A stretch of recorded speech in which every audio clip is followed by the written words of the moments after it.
teman-teman semuanya, berjumpa lagi dalam video di channel saya. Ini menjadi aksi nyata 2.1a.9 implementasi pembelajaran berdiferensiasi. Nah, ini dia ya.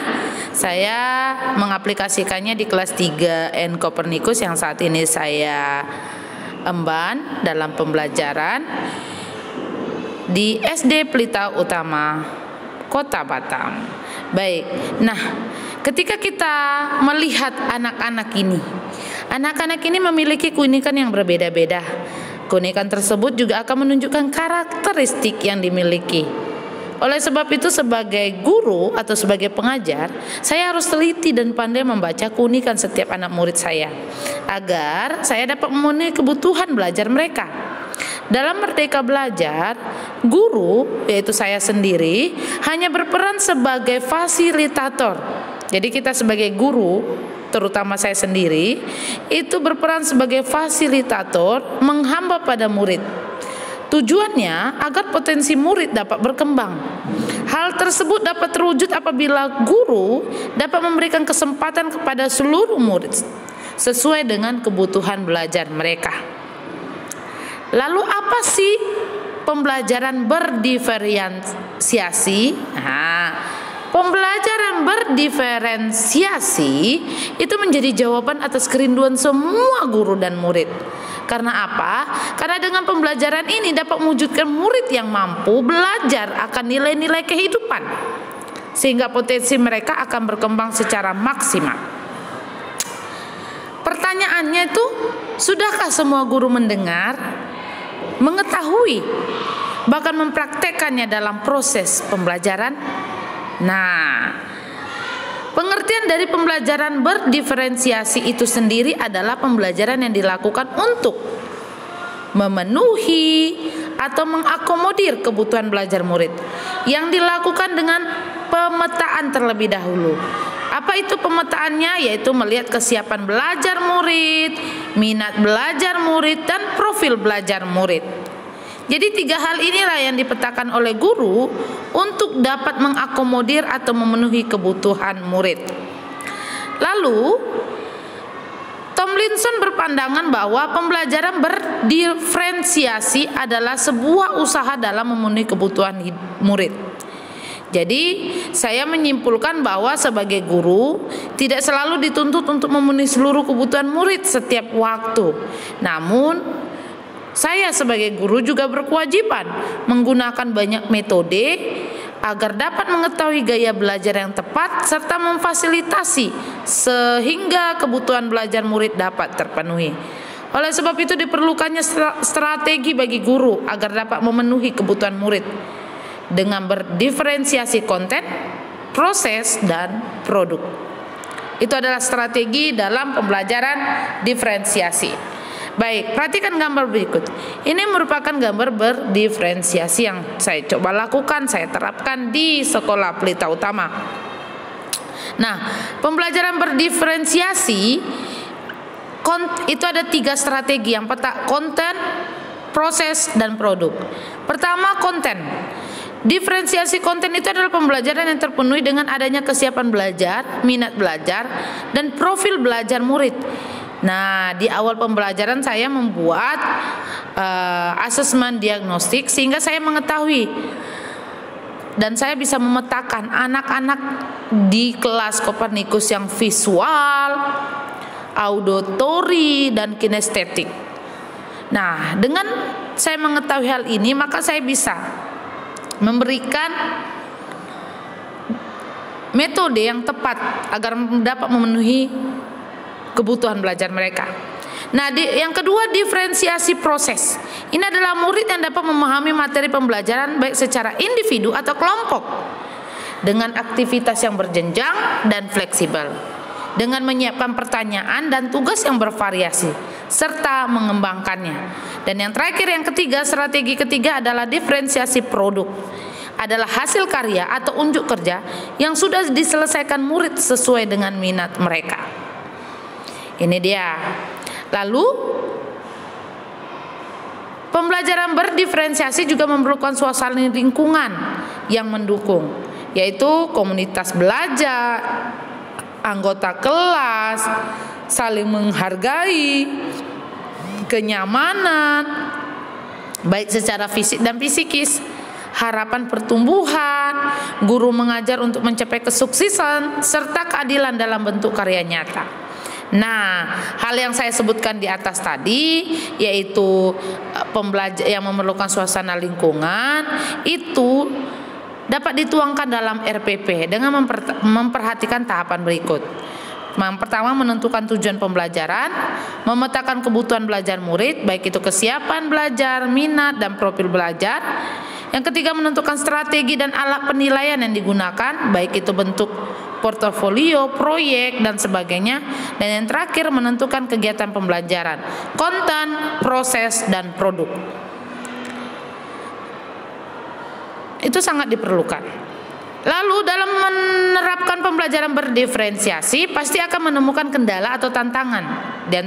Di antaranya menjembatani dilema diferensiasi melawan standarisasi, mengatur waktu dan mengakses sumber-sumber. Ini menjadi memang kendala, baik secara pribadi banyak kendala di mengatur waktu, akses sumber-sumber untuk metode saya, untuk alat dan bahan.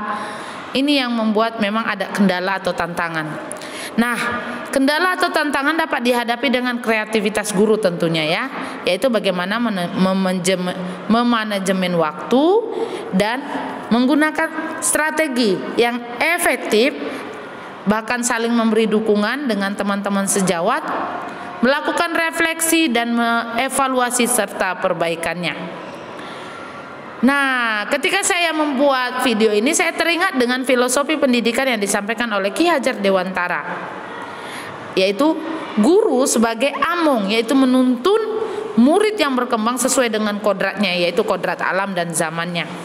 Namun hal tersebut sangat memiliki kaitan dengan pembelajaran berdiferensiasi, dengan nilai dan peran guru penggerak serta budaya positif. Dengan terciptanya pembelajaran yang berpihak pada murid, maka kita sudah menjalankan peran guru penggerak dengan visi guru penggerak, yaitu terwujudnya murid yang menerapkan profil pelajar Pancasila. Selanjutnya, berikut adalah contoh RPP dengan pembelajaran berdiferensiasi yang saya coba terapkan di sekolah tempat saya mengajar, dan itu bisa dicek di link berikut ini. Ini dia, saya melakukan pemetaan dulu kebutuhan murid, yang mana anak saya visual, auditori, dan kinestetik. Lalu saya juga membuat bagaimana kontennya, bagaimana produknya, dan prosesnya. Setelah itu saya masuk dalam pembuatan RPP. Saya membuat KD-nya, tujuan pembelajarannya, karena saya di kelas 3, yaitu saya mengajar PPKN tentang keberagaman di Indonesia secara luar jaringan atau di kelas offline. Nah, dari pembukaan, kegiatan inti, kegiatan 1, kegiatan 2, saya mencoba melakukannya dengan menyiapkan kebutuhan murid sesuai dengan gaya belajar tadi, atau sesuai dengan asesmen diagnostik yang sudah saya lakukan di awal. Jadi kalau visual itu dengan gambar-gambar, kalau auditorium itu dengan mendengarkan saya menjelaskan atau saya menggunakan video. Sedangkan kinestetik itu saya mengumpulkan data-data atau keberagaman di lingkungan rumah mereka masing-masing. Lalu kegiatan ketiga itu saya melakukan tes sumatif. Saya mencoba memberikan 5 pertanyaan dari bahan yang sudah saya berikan bagi mereka, yang sudah saya sampaikan. Lalu saya menutup kegiatan dengan memberikan pertanyaan pemandu sebagai yang ada bisa dilihat di sini. Lalu saya juga memberikan penilaian baik off learning, for learning, dan as learning. Saya mencoba memberikan juga ongoing atau berkelanjutan bagi mereka, dan Ini lampiran bagaimana tes sumatifnya. Saya memberikan skor bagi mereka. Saya melakukan penilaian observasi, bahkan selama diskusi bagaimana sikap mereka, keterampilan mereka, dan hasil pengamatan mereka. Kalau memang nanti tidak mencukup KKM, maka mereka akan remedial, atau ketika mereka sudah di atas KKM, mereka akan saya berikan pengayaan. Ini dia. Dokumentasi dalam diferensiasi konten, pemetaan murid terlebih dahulu, kesiapan, minat, dan profil. Bisa cek di YouTube saya, Ris Magdalena BR Manurung. Diferensiasi proses.